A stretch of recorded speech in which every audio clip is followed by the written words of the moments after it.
മഹാരാഷ്ട്രയിൽ നിന്ന് സുപ്രധാനമായിട്ടുള്ള ഒരു വാർത്ത ഇപ്പോൾ പുറത്തു വരുന്നുണ്ട്. മഹാരാഷ്ട്രയിൽ കഴിഞ്ഞ ദിവസം 27 അനധികൃത ബംഗ്ലാദേശികളെയാണ് മുംബൈ പോലീസ് അറസ്റ്റ് ചെയ്തിരിക്കുന്നത്. ഈ 27 ഇല്ലീഗൽ ബംഗ്ലാദേശികൾ കൂടെ ആകുമ്പോൾ 4-5 ആഴ്ചകളിലുള്ളിൽ 353 അനധികൃത ബംഗ്ലാദേശി കുടിയേറ്റക്കാരെയാണ് മഹാരാഷ്ട്രയിൽ മുംബൈ പോലീസ് നടത്തിയ വമ്പൻ ഓപ്പറേഷനിൽ അറസ്റ്റ് ചെയ്തിരിക്കുന്നത് എന്ന റിപ്പോർട്ടാണ് നമുക്ക് പുറത്തു വരുന്നത്.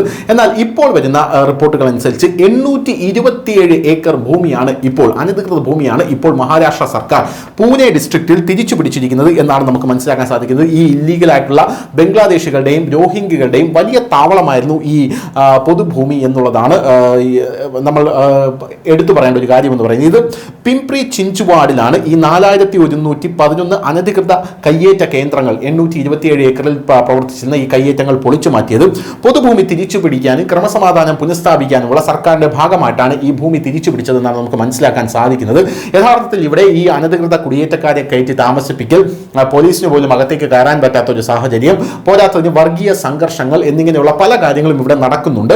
ആ ഒരു സ്ഥലമായിട്ടാണ് ഈ പിംപ്രി ചിഞ്ചുവാഡിലെ കുടൽവാടി ചിക്ലി എന്ന് പറയുന്ന പ്രദേശം മാറിയിരിക്കുന്നത്. 827 ഏക്കർ കയ്യേറ്റ ഭൂമി ഒഴിപ്പിക്കുന്നതിനായിട്ടാണ് മഹാരാഷ്ട്ര സർക്കാർ വലിയ തോതിലുള്ള പൊളിച്ചുമാറ്റൽ നടപടികൾ തുടങ്ങിയത്. ഇതിന്റെ ഭാഗമായിട്ടാണ് 4111 കേന്ദ്രങ്ങൾ അവിടെ പൊളിച്ചു മാറ്റിയത്. ഇതിനകത്ത് സ്ക്രാപ്പ് ഷോപ്പുകൾ, അതായത് ആക്രി കടകൾ, അനധികൃത വെയർ ഹൗസുകൾ, അനധികൃത പള്ളികൾ എന്നിങ്ങനെ ഉൾപ്പെടെയുള്ളവ ഉണ്ട്.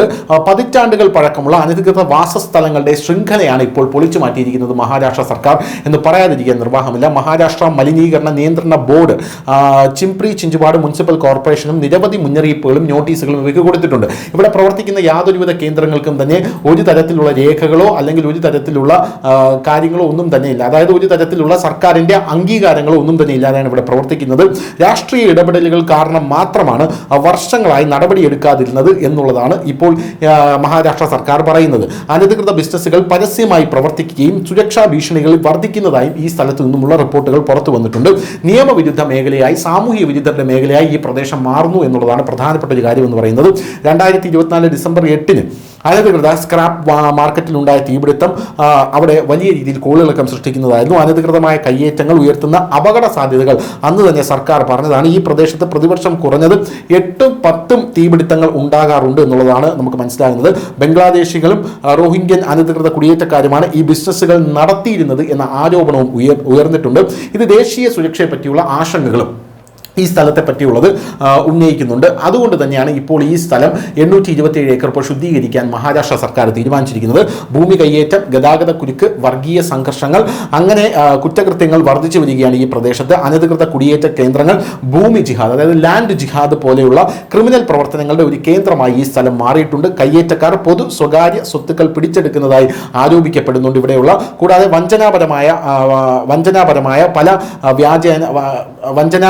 വ്യാജേന ഹിന്ദു പെൺകുട്ടികളെ മറ്റ് മതങ്ങളിലേക്ക് മാറ്റുന്നു എന്നുള്ള, അതായത് ലവ് ജിഹാദ് പോലെയുള്ള പ്രവർത്തനങ്ങളും ഈ സ്ഥലങ്ങൾ കേന്ദ്രീകരിച്ച് നടക്കുന്നുണ്ട് എന്ന് റിപ്പോർട്ട് ചെയ്യപ്പെട്ടിട്ടുണ്ട്.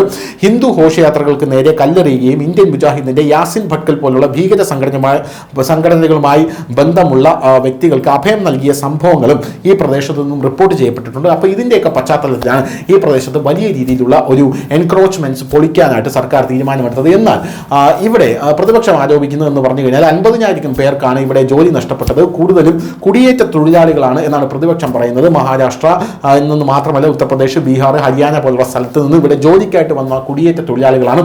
പലർക്കും ജോലി നഷ്ടപ്പെടുന്ന ഒരു സാഹചര്യം ഉണ്ടായിട്ടുണ്ട്. സർക്കാരിന് ഭീമമായിട്ടുള്ള നഷ്ടം വരും എന്നിങ്ങനെയുള്ള ആരോപണങ്ങളും ഒരു ഭാഗത്ത് ഉയരുന്നുണ്ട്.